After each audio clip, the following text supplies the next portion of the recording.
చాలా మంది సర్కార్ కొలువులు రాకముందు నీతికి నిజాయితీకి నిలువెత్తు రూపం అన్నట్టు పెద్ద పెద్ద డైలాగులు కొడతారు. కానీ తీరా నౌకరీ వచ్చి డ్యూటీల జర్ర పాత పడ్డాక అసలు రగ్గు బయట పెడతారు.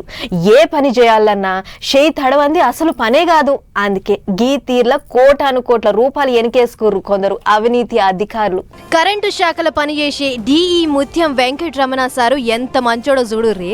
సార్ కొలువులకు ఎక్కిన కాడ్నుంచి రూపాయి బిల్ల లంచం తెలియదు. అసొంటి ఎంకన్న సార్ మీద కన్నేసిన ఏసీబీ వాళ్ళు సీదా ఆయన ఇంటి మీద చెక్కింగ్లు చేసిర్రు. ఈగేముంది, కడిగిన ముత్యం అని అనుకుంటే ఖరాబైన ముత్యం అని తేలిండు. బల్ల కింద చేతులు పెట్టి బగనే కూడేసిండట. ఇంట్లున్న బీరువాలు, సంచులు, బించులు ఏది ముట్టుకున్నా కూడా అన్ని కోట్ల రూపాయల కాయిదాలే బయటపడ్డాయి. ఇంటామె పేరు మీద కోట్లు పెట్టుబడే పెడుతుండని ఎరకబట్టిన అధికారులు కడప కాయిదాలన్నీ మళ్ళేసిర్రు. అండ్లా ఆంజనేయ నగర్, ముసాపేట్ల 10 ప్లాట్లు, ఖానామేట్, గుట్టల బేగంపేట్ల G+5 షాపింగ్ కాంప్లెక్స్లు ఉన్నాయని తేలింది. మాదాపూర్లో ఉంటున్న సార్ ఇంటితో పాటు మొత్తం ఆయన చుట్టాలిండ్ల ఒకటేసారి 10 జాగలలో ఎంకలాట చేసిర్రు. సోదాలు చేస్తే తవ్వినా కొద్ది గుప్త నిధులు బయటపడ్డట్టు బిల్లాలు, భూములు, ఇలువైన కార్లు, బంగారం, వెండి, కోట్ల రూపాయలు గిట్ల బాగానే ఆస్తులు బయటపడుతున్నాయట. అట్లనే అన్ని కాయిదాలు ఇవ్వకుండా పక్క పరీక్ష బట్టి చూసిండు.